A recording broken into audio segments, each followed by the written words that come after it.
दैत्यराज हिरण्यकशिपु के अनेक दैत्यों ने माया के प्रयोग किए, किंतु माया तो प्रहलाद के सम्मुख टिकती ही नहीं। उनके नेत्र उठाते ही माया के दृश्य अपने आप नष्ट हो जाते हैं। गुरुपुत्र षंड तथा अमर्क ने अविचार के द्वारा प्रहलाद को मारने के लिए कृत्या उत्पन्न की, परंतु उस कृत्या ने गुरुपुत्रों को ही उल्टे मार दिया। प्रहलाद ने भगवान की प्रार्थना करके गुरुपुत्रों को फिर से जीवित किया। यूं मारने की चेष्टा करने वालों को उनके मरने पर जला दिया। धन्य है। इस प्रकार दैत्यराज ने अनेकों उपाय कर लिए प्रहलाद को मारने के, पर कोई सफल न हुआ। जिसका चित्त भगवान में लगा है, जो सर्वत्र अपनी दया में प्रभु को प्रत्यक्ष देखता है, भला उसकी तनिक सी भी हानि वे सर्वसमर्थ प्रभु कैसे होने दे सकते हैं। अब दैत्यराज को भय लगा। वे सोचने लगे कि कहीं यह नन्हा सा बालक मेरी मृत्यु का कारण न हो जाए। गुरुपुत्रों के कहने से प्रहलाद को उन्होंने फिर गुरुगृह भेज दिया। शिक्षा तथा संघ के प्रभाव से बालक सुधर जाए, यह उनकी इच्छा थी। गुरुगृह में प्रहलाद जी अपने गुरुओं की पढ़ाई विद्या पढ़ते तो थे, पर उनका चित्त उसमें लगता नहीं था। जब दोनों गुरु आश्रम के काम में लग जाते, तब प्रहलाद अपने सहपाठी बालकों को बुला लेते। एक तो ये राजकुमार थे, दूसरे अत्यंत नम्र तथा सबसे स्नेह करने वाले थे। अतएव सब बालक खेलना छोड़कर इनके बुलाने पर इनके समीप ही एकत्र हो जाते थे। प्रहलाद जी बड़े प्रेम से उन बालकों को समझाते थे, भाइयों, यह जन्म व्यर्थ नष्ट करने योग्य नहीं है। यदि इस जीवन में भगवान को ना पाया गया तो बहुत बड़ी हानि हुई। घर द्वार, स्त्री पुत्र, राजधन आदि तो दुख ही देने वाले हैं। इनमें मोह करके तो नरक जाना पड़ता है। मन को इंद्रियों के विषयों से हटा लेने में ही सुख और शांति है। भगवान को पाने का साधन सबसे अच्छे रूप में इस कुमारावस्था में ही हो सकता है। बड़े होने पर तो स्त्री पुत्र धन आदि का मोह मन को बांध लेता है, और भला वृद्धावस्था में कोई कर ही कह सकता है। भगवान को पाने में कोई बड़ा परिश्रम भी नहीं। वे तो हम सबके हृदय में ही रहते हैं। सब प्राणियों में वे ही भगवान हैं। अतः किसी प्राणी को कष्ट नहीं देना चाहिए। मन को सदा भगवान में ही लगाए रहना चाहिए। सीधे साधे सरल चित्त दैत्य बालकों पर प्रहलाद जी के उपदेश का प्रभाव पड़ता था।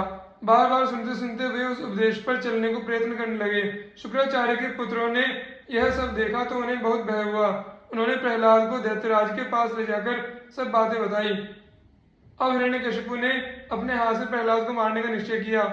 उसने गरज कर पूछा, अरे मूर्ख, तू किसके बल पर मेरा बराबर तिरस्कार करता है?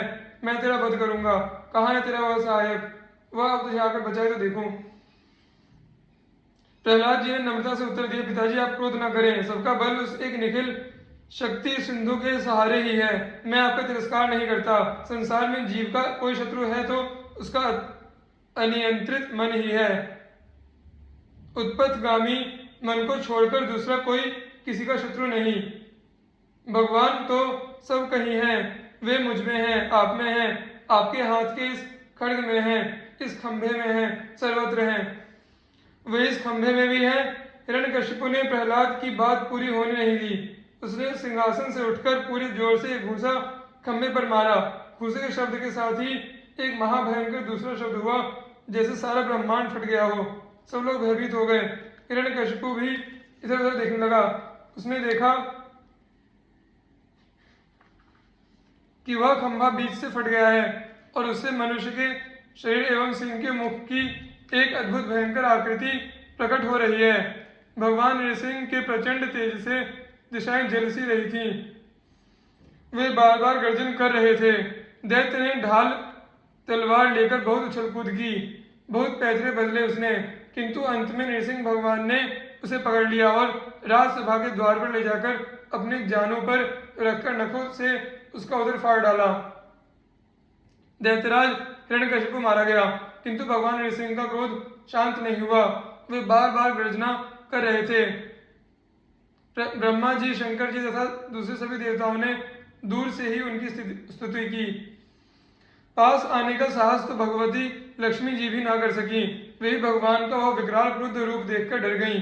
अंत में ब्रह्मा जी ने प्रहलाद को नृसिंह भगवान को शांत करने के लिए उनके पास भेजा। प्रहलाद निर्भय होकर भगवान के पास जाकर उनके चरणों पर गिर गए। भगवान ने स्नेह से उन्हें उठाकर अपनी गोद में बैठा लिया। वे बार बार अपनी जीभ से प्रहलाद को चाटते हुए कहने लगे, बेटा प्रहलाद, मुझे आने में बहुत देर हो गई, तुझे बहुत कष्ट सहने पड़े, तू मुझे क्षमा कर दे। प्रहलाद जी का कंठ भर आया। आज त्रिभुवन के स्वामी उनके मस्तक पर अपना अभय कर रखकर उन्हें स्नेह से चाट रहे थे। प्रहलाद जी धीरे से उठे, उन्हें दोनों हाथ जोड़कर भगवान की स्तुति की। बड़े ही भक्ति भाव से उन्होंने भगवान का गुणगान किया। अंत में भगवान ने उनसे वरदान मांगने को कहा। प्रहलाद जी ने कहा, प्रभु, आप वरदान देने की बात करके मेरी परीक्षा के लेते हैं। जो सेवक स्वामी से अपनी सेवा का पुरस्कार चाहता है वह तो सेवक नहीं, व्यापारी है। आप तो मेरे उदार स्वामी हैं, आपको सेवा की अपेक्षा नहीं है और मुझे भी सेवा का कोई पुरस्कार नहीं चाहिए। मेरे नाथ, यदि आप मुझे शुद्ध वरदान ही देना चाहते हैं तो मैं आपसे यही मांगता हूं कि मेरे हृदय में कभी कोई कामना ही ना उठे। फिर प्रहलाद जी ने भगवान से प्रार्थना की, मेरे पिता आपकी और आपके भक्त की मेरी निंदा करते थे, वे पाप से छूट जाएं। भगवान ने कहा, प्रहलाद, जिस कुल में मेरा भक्त होता है वह पूरा कुल पवित्र हो जाता है। तुम जिसके पुत्र हो वह तो परम पवित्र हो चुका। तुम्हारे पिता तो 21 पीढ़ियों के साथ पवित्र हो चुके। मेरा भक्त जिस स्थान पर उत्पन्न होता है वह स्थान धन्य है।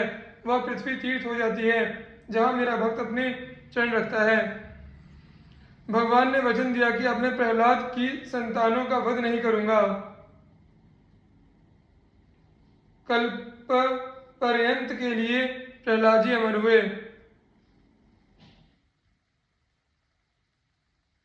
वे भक्तराज अपने महाभागवत पौत्र बलि के साथ